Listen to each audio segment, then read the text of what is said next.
Napakaganda. Okay. Yun ba ay Oscar-winning performance, yung song na yun? Kausapin natin ng mga Jujeya mo sa Eme Bay. Oh, definitely Oscar-winning performance kasi unang-una kayong dalawa talaga kayo magagaling talaga kayo individually. Tapos parang feeling ko napagplanuhan yung mabuti. You gave attention dun sa mga kailangang bigyan ng ng panahon, ng mastery. Yung level of difficulty nyo, ang taas. It's definitely not something na kayang gawin ng basta-basta sino lang. Kailangan yung meron skill set na meron kayo. So, congratulations. Thank you so much. I agree with Sir Noy, no? Tour de force siya. Exceptional performance. Harmonizing from beginning to end. Tas walang kapaguran. Grabe yun, grabe yun. It was a showcase of strength in vocals and para kayo nag-marathon, napagod kami sa galing ninyo. Congratulations. Alam nyo, Isay, Noe, yung pinili niyong pyesa, one of my favorites yan ni Ray, nakakatakot yung pyesa.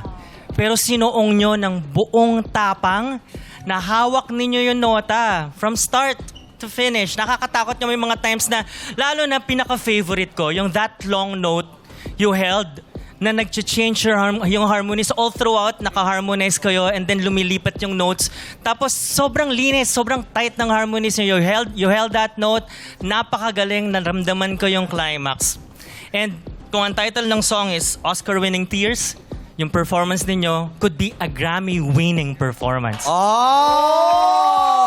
Grammy? Oo, kasi si Sir Jonathan nyo, ano yan ha? Isa yan sa mga may karapatang bumoto sa Grammys. Yeah. Oo. Voting, anong tawag doon? Committee. Voting Committee. Academy voting member. Academy voting member yung Jonathan Manalo. Huwag kayong lolo-lolo.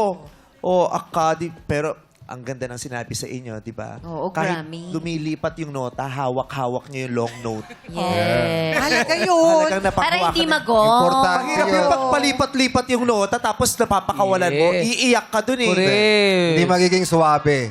Di Yun ang ba? hindi pa namamaster ng iba. Pag hindi mo masterado, pag lumilipat-lipat yung nota, minsan kung saan siya napupunta. Di ba? Parang yun sinasabi, it's all over the place. Di ba? Yeah. Dapat The batcher note yan. is all over the place. Kaya dapat minamaster talaga yun. Yes. Tsaka yung Mastery nakahawak mo. of the material. Iba talaga yung Jonathan Manalo, di ba? Yes. Pero hindi ganyan ang sinabi mo dun sa dressing room kanina.